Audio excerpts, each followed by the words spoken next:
Hello दोस्तों, आज हम पढ़ने वाले हैं इस वीडियो में बहुत ही इंटरेस्टिंग टॉपिक। जी हाँ दोस्तों, सच्चाई को जानने के लिए क्या विज्ञान ही जरूरी है या कोई और भी रास्ता है? जी नहीं दोस्तों, विज्ञान के अलावा कोई और रास्ता दूसरा नहीं है। इसलिए वीडियो को एंड तक देखें और साथ में वीडियो को लाइक करें। चैनल को इस तरह की वीडियो पाने के लिए सब्सक्राइब करें। कहा जाता है कि आज का युग विज्ञान का युग है, जिसमें मनुष्य के चारों तरफ विज्ञान, वैज्ञानिक उपकरण और तकनीकी का विकास का बोलबाला है। दुनिया के बड़े बड़े देशों में बड़ी बड़ी मिसाइलों, युद्ध विमानों, अस्त्र शस्त्रों के सफल प्रयोग आए दिन हो रहे हैं। यहाँ तक कि परमाणु हथियारों, जो कि मानवता के लिए सबसे बड़ा खतरा है, उनका परीक्षण दुनिया के अलग अलग देशों में किया जा रहा है। तमाम साम्राज्यवादी देशों में मानव रहित लड़ाकू विमान, उच्च तकनीकी की लड़ाकू पनडुब्बियां और विनाशकारी हथियारों को बनाने की होड़ लगी हुई है। इन सब हथियारों पर दुनिया के छोटे बड़े देश वहां की जनता की गाढ़ी कमाई को पानी की तरह बहा रहे हैं, और इन देशों में सबसे आगे हैं हथियारों का ठेकेदार अमेरिका।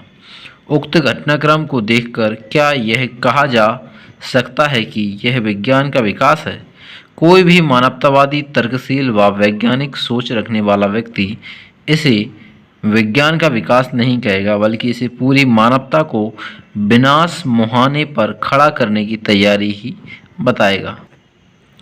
जिस यूरोप ने एक समय भाप के इंजन की खोज की करके स्थिर दुनिया को गति प्रदान की, मानव समाज के विकास के लिए मशीनें, रेलों, फैक्ट्रियों, टेलीफोन और न जाने कितने अहम और उपयोगी खोजें की, आज वही यूरोप दुनिया को खतरनाक मिसाइल और हथियार बनाकर विनाश के कगार पर ले जा रहा है। एक समय जब मनुष्य हैजा, मलेरिया, टाइफाइड, टीबी जैसी घातक बीमारियों का शिकार होकर मर जाता था, तब विज्ञान की मदद से मनुष्य ने ही मानव शरीर और प्रकृति का अध्ययन कर दवाइयाँ बनाई और भगवान का प्रकोप समझी जाने वाली इन बीमारियों पर विजय प्राप्त की, जिससे करोड़ों लोगों की जान बची। लेकिन आज मुनाफाखोर बीमारियां फैलाकर अपनी दवाइयों के कारोबार को बढ़ाने के लिए लोगों की जान लेने पर तुला हुआ है। समाज की प्रगति के दौर में एक समय ब्रूनो, गैलीलियो, न्यूटन, आइंस्टीन और मैडम क्यूरी जैसे महान वैज्ञानिकों ने विज्ञान को समाज के लिए समर्पित करके वैज्ञानिक नीति, नैतिकता व मानवता के झंडे को बुलंद किया था। उस समय गुलाम भारत में भी ऐसे ही महान वैज्ञानिक जैसे सीवी रमन, प्रफुल्ल चंद्र रे, जेसी बोस, मेघनाथ साहा और सत्येंद्र नाथ बोस पैदा हुए, जिन्होंने न केवल विज्ञान को समाज विकास के लिए लगाया, बल्कि उस समय की धार्मिक कुसंस्कारों, अंधविश्वासों व अवैज्ञानिक चिंतन के खिलाफ भी जबरदस्त संघर्ष छेड़ा। परंतु सवाल उठता है कि आज हम आज़ाद हैं, पहले के मुकाबले तमाम सुविधाएं हैं, इसके बावजूद भी हमारे देश में ऐसा कोई वैज्ञानिक पैदा नहीं हो रहा है जो विज्ञान को मानवता की भलाई में लगा सके और आज के समय में उठ रहे नाना प्रकार के सवालों का ठीक ठीक जवाब दे सके या उसको लेकर अनुसंधान कर सके। प्राचीन काल से लेकर आज तक विज्ञान ने मनुष्य के मन में उठ रहे कई सवालों का ठोस जवाब देकर उसे सत्य के करीब पहुंचाया है। आज भी इस दुनिया जगत के बारे में कई प्रश्न जिज्ञासुओं के मन में हैं, जिनका जवाब विज्ञान को देना है। इन प्रश्नों पर अनुसंधान करने की ज़रूरत है, भले ही वह सवाल ब्रह्मांड की उत्पत्ति को लेकर हो या नई नई बीमारियों को लेकर हो। आज विज्ञान ही इनका सटीक जवाब दे सकता है, सत्य को उद्घाटित कर सकता है, बशर्ते समाज में हर तबके के बीच वैज्ञानिक चिंतन व विज्ञान को सस्ते व सुलभ तरीके से पहुंचाया जाए तथा इन सवालों का अनुसंधान करने के लिए छात्रों को प्रोत्साहित किया जाए। परंतु आज विज्ञान जिन लोगों के हाथ में है, वह सिर्फ उसका तकनीकी पहलू ही इस्तेमाल कर रहे हैं, ना कि सैद्धांतिक।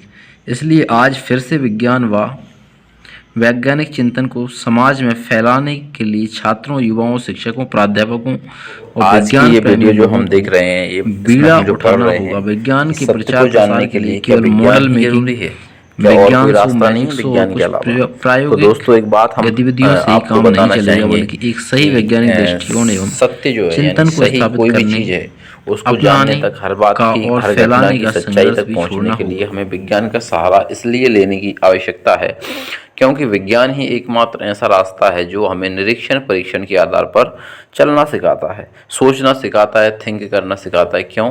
क्योंकि विज्ञान कहता है सवाल कीजिए, है ना। सवालों के जवाब हमको वहीं मिलेंगे, तो वो है विज्ञान।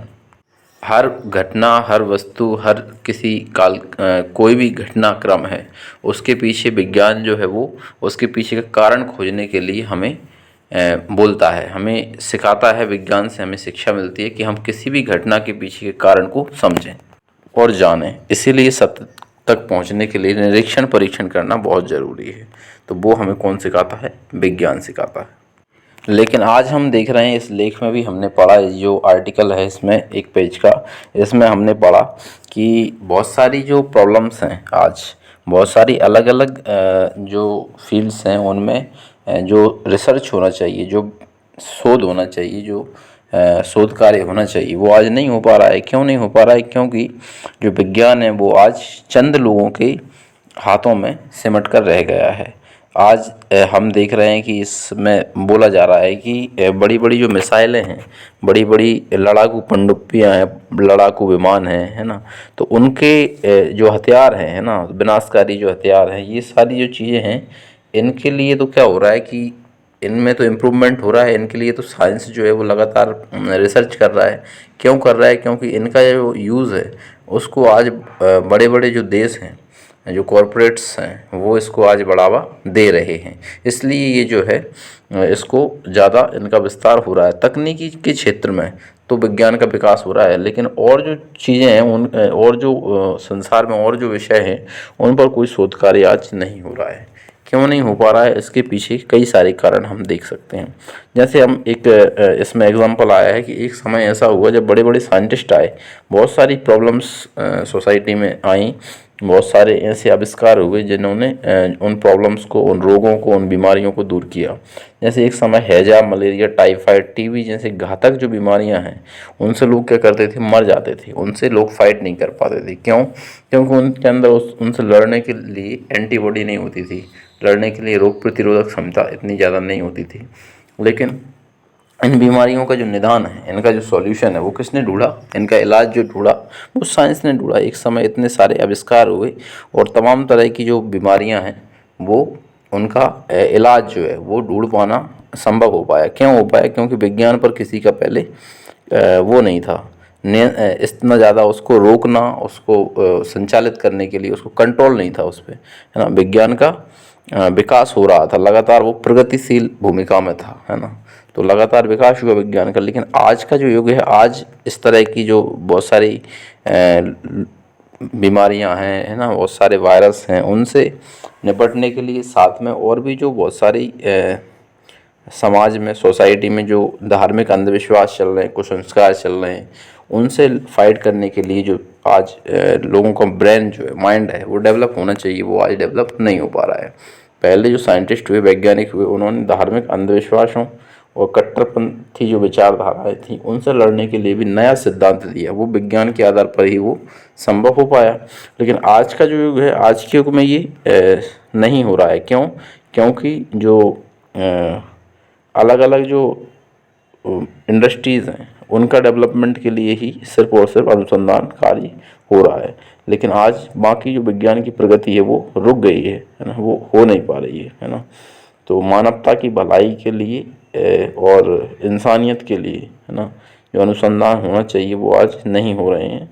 तो इस पर जो छात्र हैं, है ना, जो अभी पेरेंट्स हैं, टीचर्स हैं, है ना, कॉलेजेस के प्राध्यापक हैं, विज्ञान के जो प्रेमी लोग हैं, है ना, इन सबको आज आगे आने की ज़रूरत है। ऐसा इसमें बोला गया है कि हम सब लोग मिलकर विज्ञान की को आगे बढ़ाएं, है ना। विज्ञान का मतलब सिर्फ कुछ तकनीक का विकसित होना नहीं है, बल्कि चिंतन का विकसित होना भी विज्ञान है। अलग अलग तरह के धार्मिक कुसंस्कार, अंधविश्वास जो सोसाइटी में आज चल रहे हैं, उनसे लड़ना भी आज बेहद ज़रूरी हो गया है। उसके लिए विज्ञान का विकास बहुत ज़रूरी है। ठीक है दोस्तों, फिर मिलेंगे नेक्स्ट वीडियो में नेक्स्ट टॉपिक के साथ।